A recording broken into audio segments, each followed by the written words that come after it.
Сайрус па сол әншіге ұқсап кетті. Гуччи, Гуччи, Гуччи, Флора. Мынау жаңа иіс болып тұр өзімді Гуччидан. Мен әлі көрмеппін.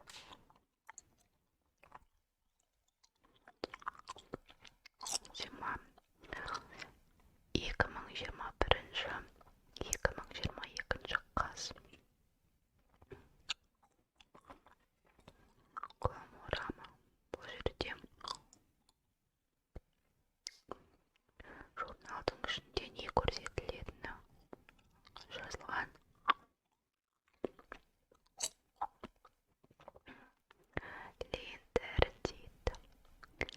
Линдердит, Живанши. Жалпы мен Живаншиның тоқиларын естерін өте ұнататынмын баяғыда. Живаншиның Анже де Мон деген, содан кейін Живанши Плей. Сол Живанши Плейдің маған иісі өте ұнайтын, бірақ бірнеше жыл болып, содан кейін шығармай қойды сол иісті. Сол иіс қазір болса мен ала беретін едім.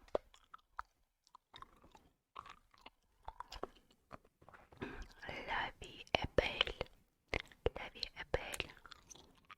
Мына жердегі енді актрисаның бәрі білетін сияқты ғой.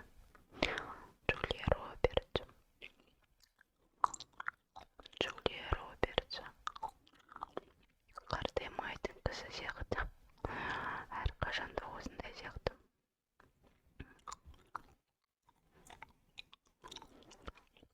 La vie est belle. Бұл парфюмерді суда, теледидарда көп жарнамалап жатыр қазір. Ланкомның суа.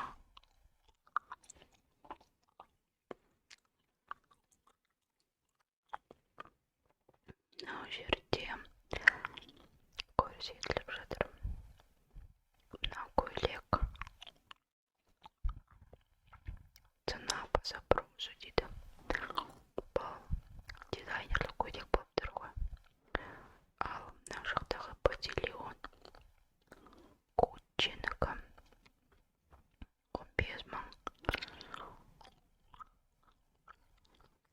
Рубльмен алғанда Гуччи. Жоқ, мынау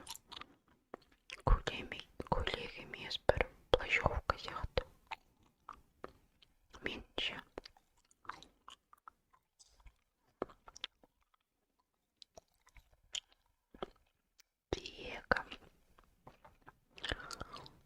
Диего Милана. Диего Милана дедім. Бұл бір сыртқы киім сататын бренд болып тұр ғой. Естім жоқ екен, Диего Милана.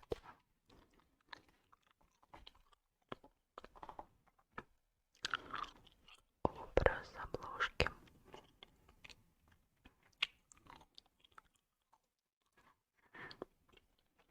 Бұл жерде жаңағы ең басты беттегі Чолпан Хаматованың үстінде көрсетілген заттарды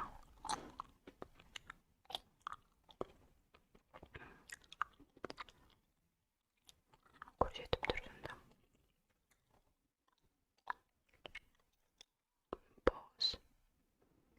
Boss, Hugo Boss. Бұл да өте баяғы иіс Hugo Boss. Менің мектепте оқып жүрген кезімдегі. Мынау актерді кім таныды? Тор.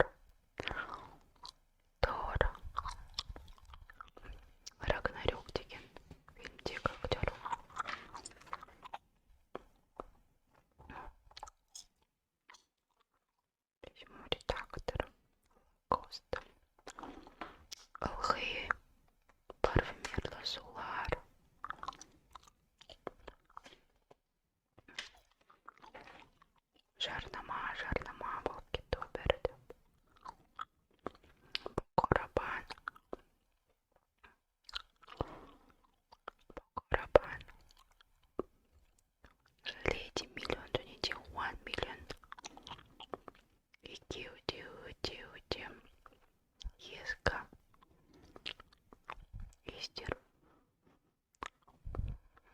иістері жоқ екен. О, мынау жерде Антонио Бандерас парфюм дейді.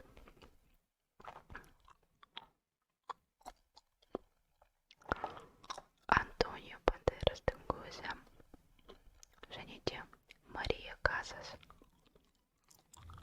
Мария Казас.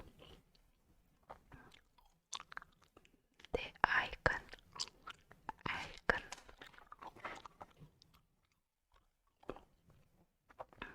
Гламурам. Мынау жерге де жеттім ау. Мынау жерде бір парфюмерде су берілген иісі. Соны иіскеуге болады мына жерде.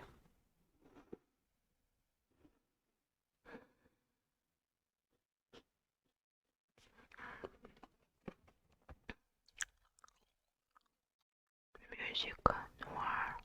Нартес Родригес дейді. Иә, бір өте танитын бір иіске ұқсап тұр парфюмді. Қысқа ароматы. Бұл парфюмді енді жазғы деп айта алмаймын. Қазірге келетін. Жазда қолдануға келмейді.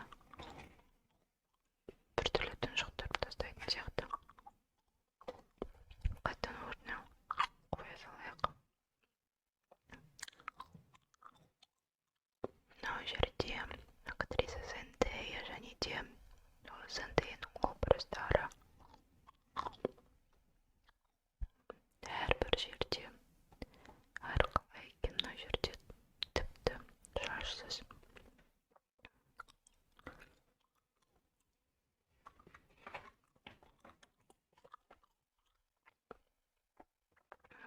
Шизейда Кинза новый аромат дейді. Мына жерде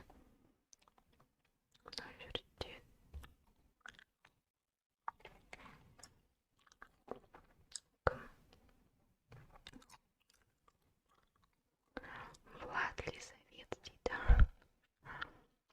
Бұл ресейлік дизайнер еді ғой, баяғыда өзі көрінбей кетті соңғы жылдары.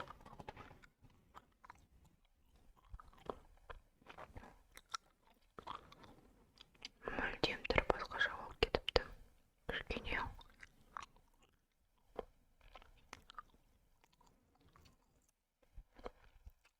қарықтап кеткен ба? Лазитан.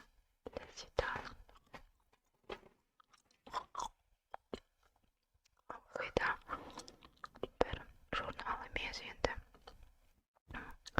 Жарнамаға арналған буклетті сатып алған сияқтысын. Даниссимо.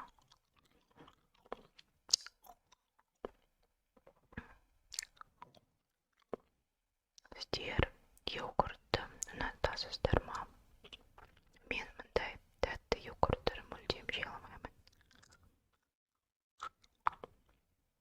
Бірақ тәттіге енді құмармын, бірақ осындай йогурттарды жей алмайды екенмін.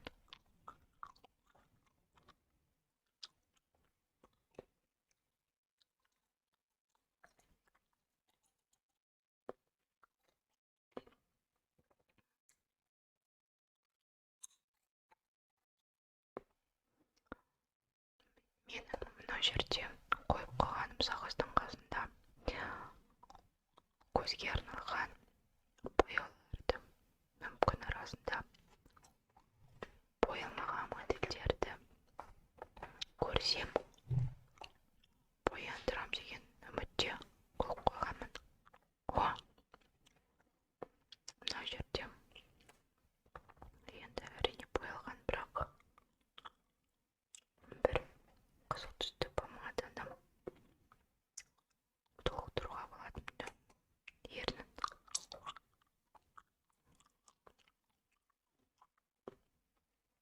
менің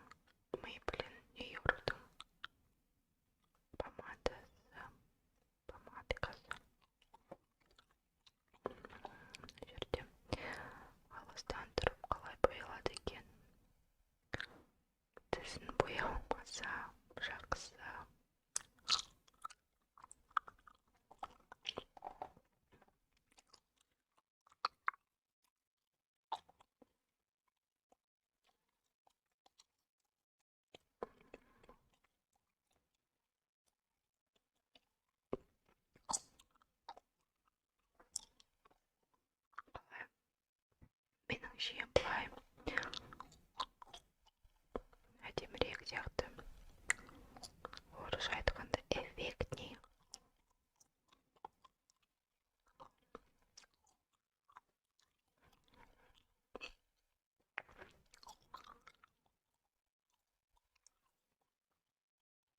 Жерде дағы қабағын кішкене бояйтын едім мен, бірақ енді осылай қала берсін.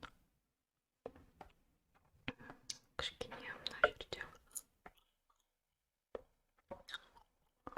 шамалы дағы басып жіберсем.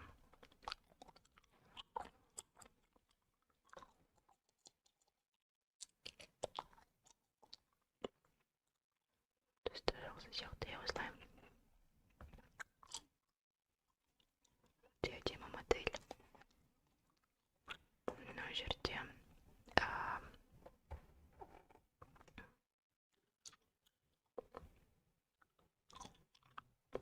зергерлік бұйымдарды жарнамалап тұр ғой сонда.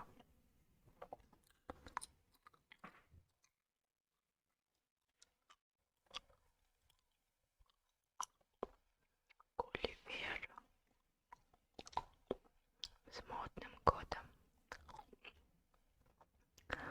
Мен білуімше 2022 жылы осы көк түсті жыл деп атап кетті дизайнерлар ма, стилистер ма.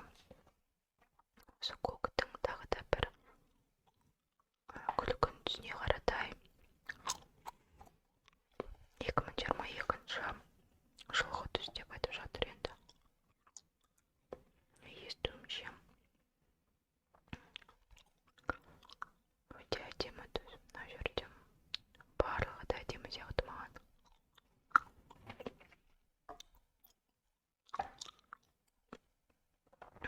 Леопард.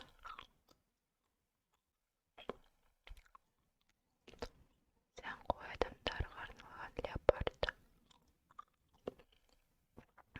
Брючный костюм. Қазіргі енді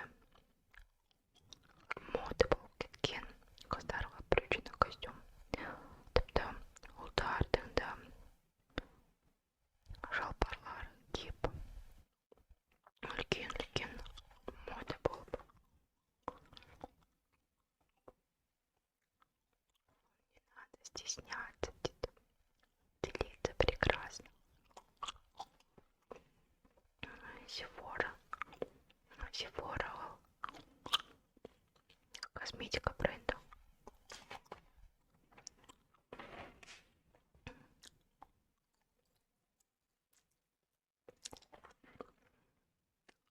Glow Flow.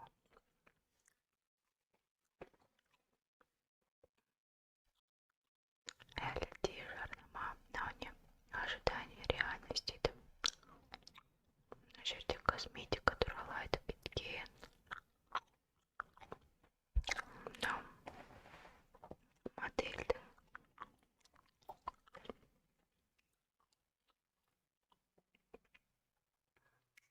қызылмен емес, көзін бояп кетем. Қалай қарайсыздар?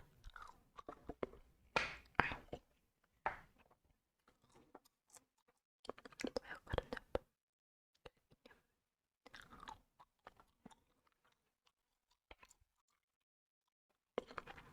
Көзін мына жақта көрінбеген. Мен былай алдыңғы шығыс қыздары боянатын сияқты былай үйренгім келіп жүр. Көзін ішкі жағында осылай бояп, бірақ үйрене алмадым әлі. Мына жері кішкене былай көзілген болса енді әдемі көрінеді, бірақ басқа көздерге келмейді. Кішкене ернін де бояп жүр.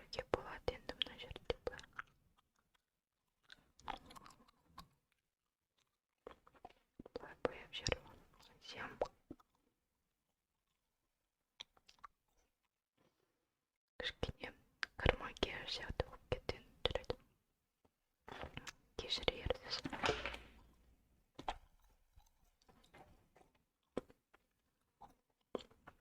Вивьен Сабо.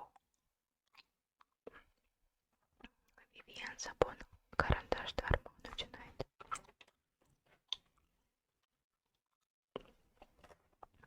Стеллари.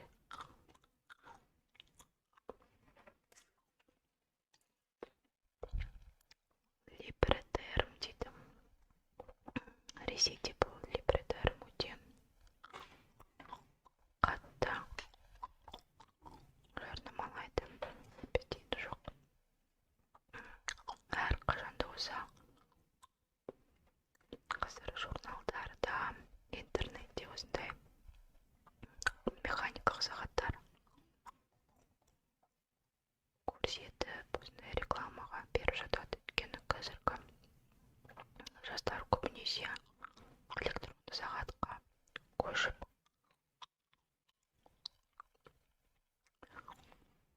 iWatch'қа, содан кейін механикалық сағатты бәрі ұмыта бастады.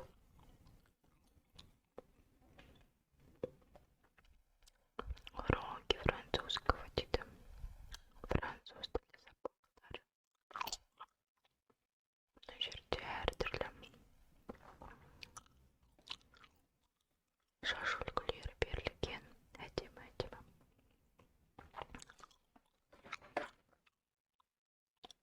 Прокачать текстуры.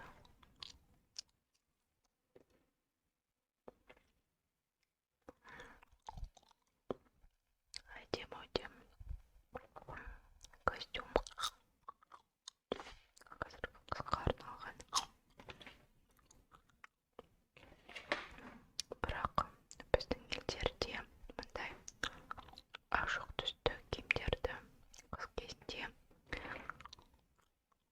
киюге қорқамыз. Өйткені бізге кіржем болып тұрады.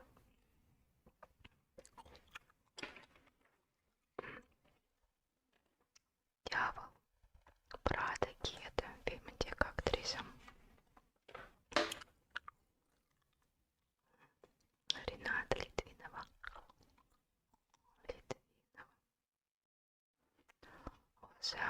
Осы кісі енді ASMR түсіре бастаса,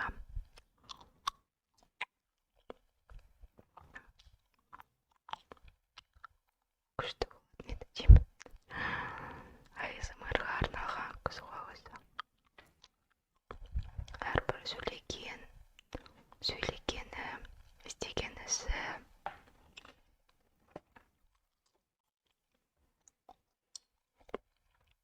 Соколовтың бұйымдары.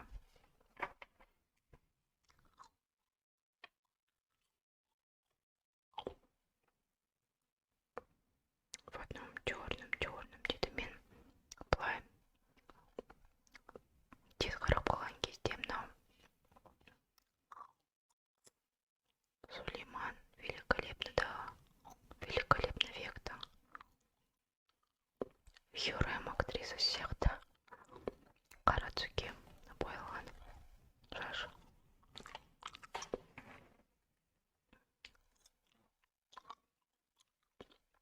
Все идет по плану дейді.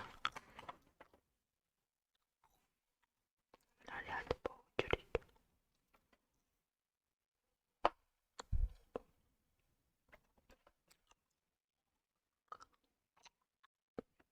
Наряды по очереди.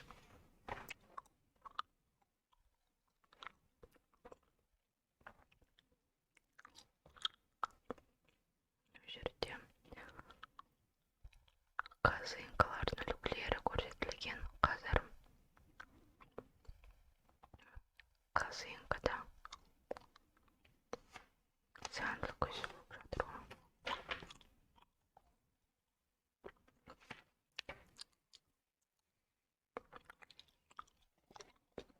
Контурды пластикын көрсетіп жатыр. Адамдар қалай өзгергенін, операциясы пластмасс. Лифтинг дейді. Я элементарная частица. Царская невеста.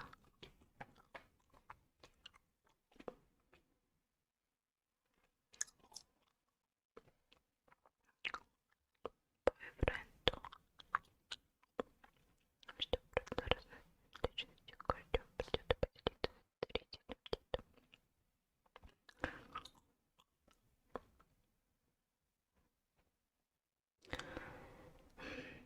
No жерде енді жігітіне немесе анаға арналған сыйлықтарды осының ішінен таңдауға болады деп тұр. Балаға немесе құрбыға. Мына жерде де код пластик туралы. Кешіріңіз.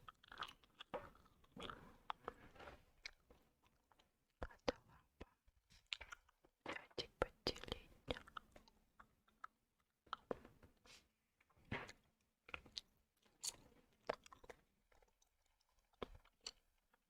Бір нәрсені қазығып оқып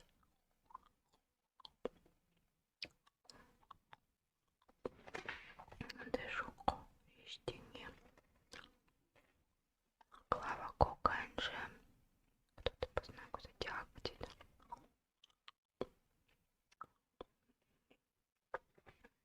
Иә. Мынау басындағы болған реклама.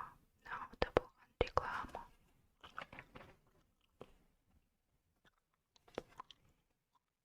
Женщины года. Ирина Старшенбаум. Деген қызыны білмеймін. Гордеева деген қызыны да білмеймін. Дина и Ирина Аверин.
керек сияқты болып тұр маған.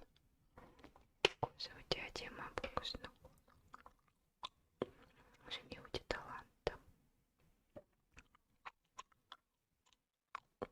Мен шатаспасам әрине бұл кісі Раушаны деп тұр. Өте ұқсайды.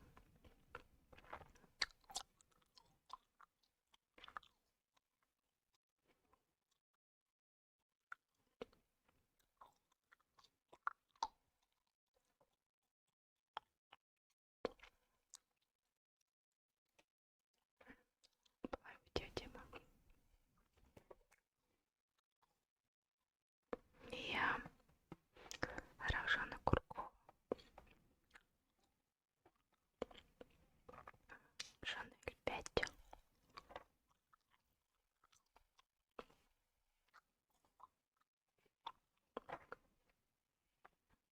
Мына жерде Ариана Гранде сияқты шаш үлгісі де